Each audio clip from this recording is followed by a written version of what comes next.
Assalamualaikum warahmatullahi wabarakatuh. Yang terhormat Bapak Dr. Handes Sumartono MPD. Beliau adalah tutor dari mata kuliah pembelajaran terpadu. Selanjutnya perkenalkan, nama saya Adi Nuraini dengan NIM 858954377. Di sini saya akan menayangkan sebuah video pembelajaran. Saya memilih video di kelas tinggi. Selamat menonton. Assalamualaikum warahmatullahi wabarakatuh. Waalaikumsalam warahmatullahi wabarakatuh.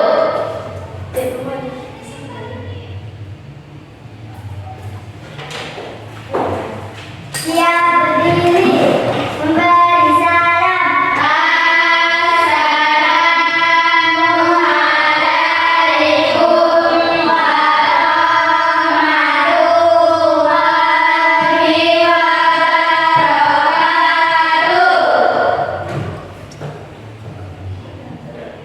Duduk berdoa.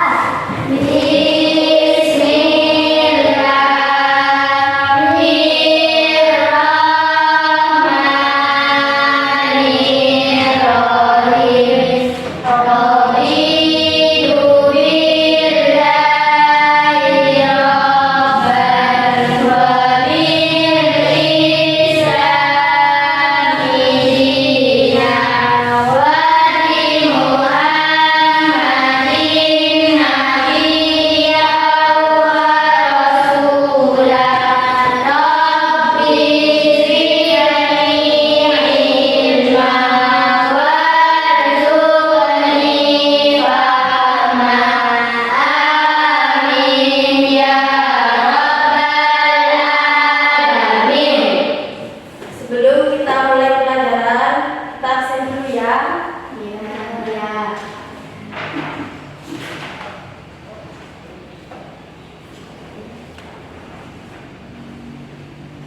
Ada Maulana Akbar, Ahmad Wahid Al-Garabi, Alia Nasifah, Alika Fatina Zahra, Isnatul Nurfaidah, Muhammad Andika Emil, Safira Aprilia Azhra, Seri Maulidina Azhra, Siti Nailin Maskuroh. Sudah ya, habis semua. Jadi materi hari ini kita akan mempelajari tentang teks narasi. Ada yang tahu? Tidak. Jadi teks narasi adalah jenis teks yang menceritakan suatu peristiwa atau serangkaian peristiwa secara berurutan dari waktu ke waktu.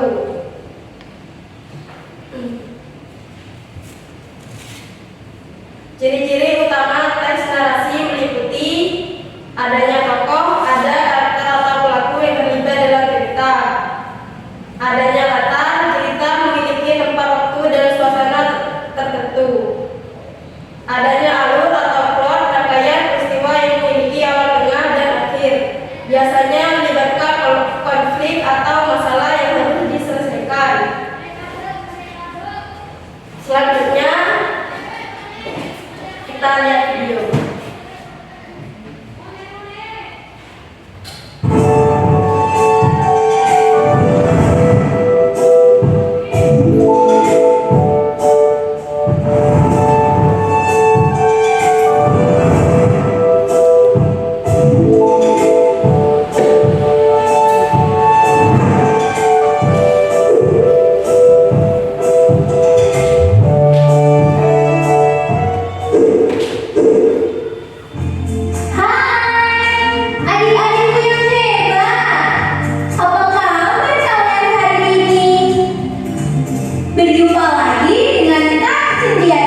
Keempat, memiliki unsur-unsur pembentuk berupa tema, latar, alur, karakter, dan sudut pandang. Kelima, mempunyai tokoh dan perwatakan yang jelas. Keenam, menggunakan urutan waktu dan tempat yang saling berhubungan.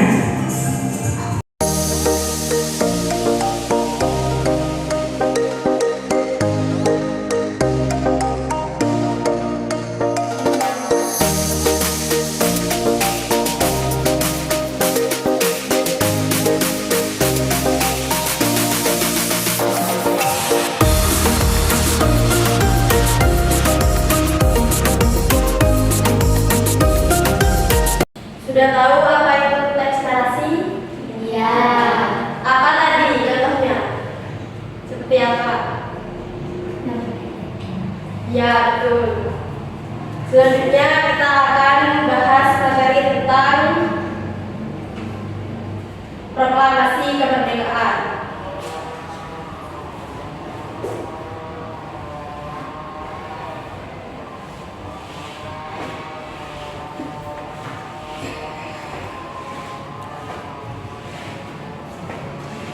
Setelah proklamasi kemerdekaan 17 Agustus 1945, perjuangan bangsa Indonesia tidak langsung selesai. Belanda dengan dukungan sekutu berusaha kembali menguasai Indonesia. Oleh karena itu, bangsa Indonesia melakukan berbagai upaya untuk mempertahankan kemerdekaan, baik melalui perjuangan fisik, bersenjata maupun perjuangan diplomasi. Perjuangan fisik atau bersenjata. Perjuangan fisik melibatkan pertempuran langsung antara rakyat Indonesia dengan tentara sekutu, terutama Inggris, yang diboncengi oleh Belanda dari Belanda. Beberapa contoh penting antara lain pertempuran Surabaya pada tanggal 10 November 1945 dimulai dengan insiden perobekan bendera Belanda di Hotel Yamato dan memuncak pada pertempuran besar di Surabaya. Pertempuran ini sangat sengit dan menewaskan banyak korban, termasuk Jenderal Maladi dari pihak Inggris. Peristiwa ini diperingati sebagai Hari Pahlawan. Pertempuran Ambarawa pada tanggal 20 November 15 sampai 15 Desember 1945 terjadi antara Tentara Keamanan Rakyat atau TKR dengan tentara Inggris dipimpin oleh Kolonel Sudirman. Pertempuran ini berakhir dengan kemenangan TKR dan pengusiran pasukan sekutu dari Ambarawa. Pertempuran Medan Area pada tanggal 13 Oktober 1945 bermula dari kedatangan sekutu di Medan yang diboncengi Hinca. Konflik meletus ketika tentara sekutu menginjak-injak rencana Bandung Lautan Api. Pada tanggal 24 Maret 1946, masyarakat Bandung membakar rumah dan aset mereka. Puputan Nagarana pada tanggal 20 November 1966. Pertempuran habis-habisan di Bali yang dipimpin oleh Kolonel IDC Ngurah Rai. Pasukan Ngurah Rai memilih bertempur sampai titik darah penghabisan daripada menyerang kepada Belanda. Mari kita lihat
tentang para pahlawan.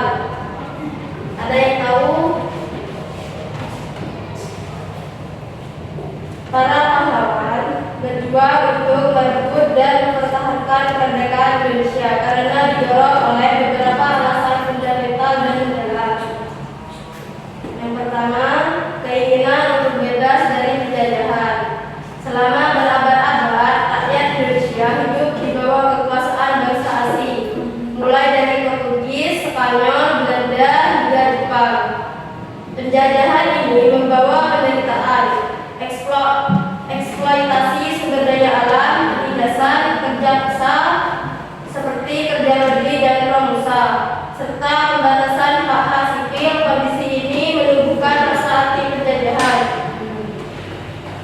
dan keinginan kuat untuk menentukan nasib sendiri. Para pahlawan ingin mengakhiri segala bentuk penindasan dan hidup sebagai bangsa yang berdaulat. Yang kedua, harga diri dan martabat bangsa. Penjajahan merendahkan martabat dan harga diri bangsa Indonesia. Rakyat diperlakukan sebagai warga kelas 2 di tanah air sendiri. Para pahlawan tidak ingin lagi melihat bangsa mereka dihinakan dan dieksploitasi. Mereka berjuang untuk mengembalikan kehormatan dan martabat bangsa Indonesia di mata dunia dan di mata bangsanya sendiri. Yang ketiga, nasionalisme dan persatuan. Munculnya kesadaran akan identitas sebagai satu bangsa, yaitu bangsa Indonesia, menjadi pendorong utama meskipun berasal dari berbagai suku, agama, dan latar belakang. Para pahlawan menyadari bahwa mereka memiliki tujuan bersama, membentuk dan mempertahankan negara kesatuan Indonesia. Rasa nasionalisme ini diperkuat oleh penderitaan bersama di bawah penjajahan, yang akhirnya mempersatukan mereka dalam satu perjuangan. Yang keempat, mewujudkan cita-cita bangsa. Kemerdekaan bukan hanya sekedar bebas dari penjajah, tetapi juga tentang membangun masa depan yang lebih baik. Para pahlawan memiliki cita-cita untuk menciptakan masyarakat yang adil, makmur, cerdas. Yang kelima, warisan perjuangan leluhur. Perjuangan melawan penjajah sudah berlangsung sejak ratusan tahun sebelumnya oleh raja-raja dan pahlawan daerah. Semangat perlawanan ini diwariskan dari generasi ke generasi. Para pahlawan kemerdekaan merasa memiliki tanggung jawab moral untuk melanjutkan estafet perjuangan leluhur mereka hingga mencapai kemerdekaan yang sejati. Intinya, perjuangan para pahlawan untuk merebut dan mempertahankan kemerdekaan Indonesia adalah manifestasi dari kerinduan akan kebebasan, harga diri, persatuan, dan harapan akan masa depan yang lebih baik bagi seluruh rakyat Indonesia. Penjelasan yang lebih detail bisa kita lihat di video ya.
Ki Hajar Dewantara. Betul, kasih tepuk tangan buat teman-teman.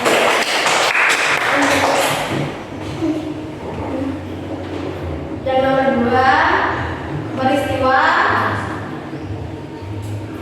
penting di Surabaya pada tanggal 10 November 1945 yang kemudian diperingati sebagai Hari Pahlawan dikenal dengan sebutan Ya.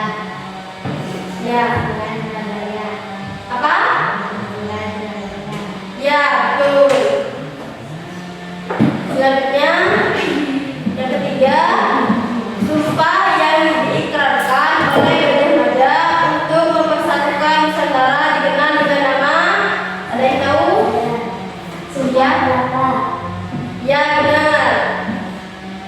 Yang keempat, pahlawan wanita dari Maluku yang gigih melawan penjajahan Belanda dan dijuluki pahlawan wanita dari timur adalah Ya. ya. Mata Krisna Tiarabu. Ya, betul. Kasih tepuk tangan. Soal yang terakhir. Tokoh proklamator yang membacakan teks proklamasi kemerdekaan Indonesia pada tanggal 17 Agustus 1945 bersama Muhammad Hatta adalah Ya. Soekarno. ya, benar. Baik, itu saja materi hari ini. Baik, karena waktu sudah selesai, saya akhiri. Wassalamualaikum warahmatullahi wabarakatuh. Waalaikumsalam warahmatullahi wabarakatuh. Kalian teman saudara, marilah kita pulang.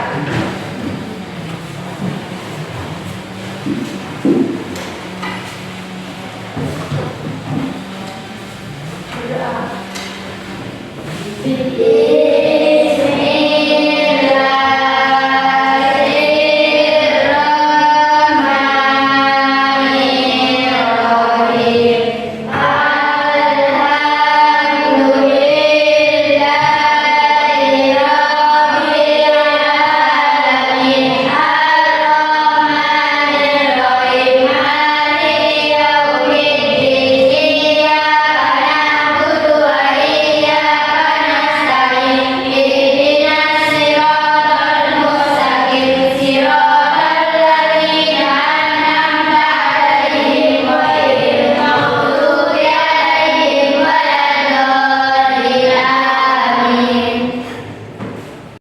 Demikian video pembelajaran dari saya. Semoga bisa bermanfaat bagi teman-teman semuanya. Kurang lebihnya mohon maaf. Wassalamualaikum warahmatullahi wabarakatuh.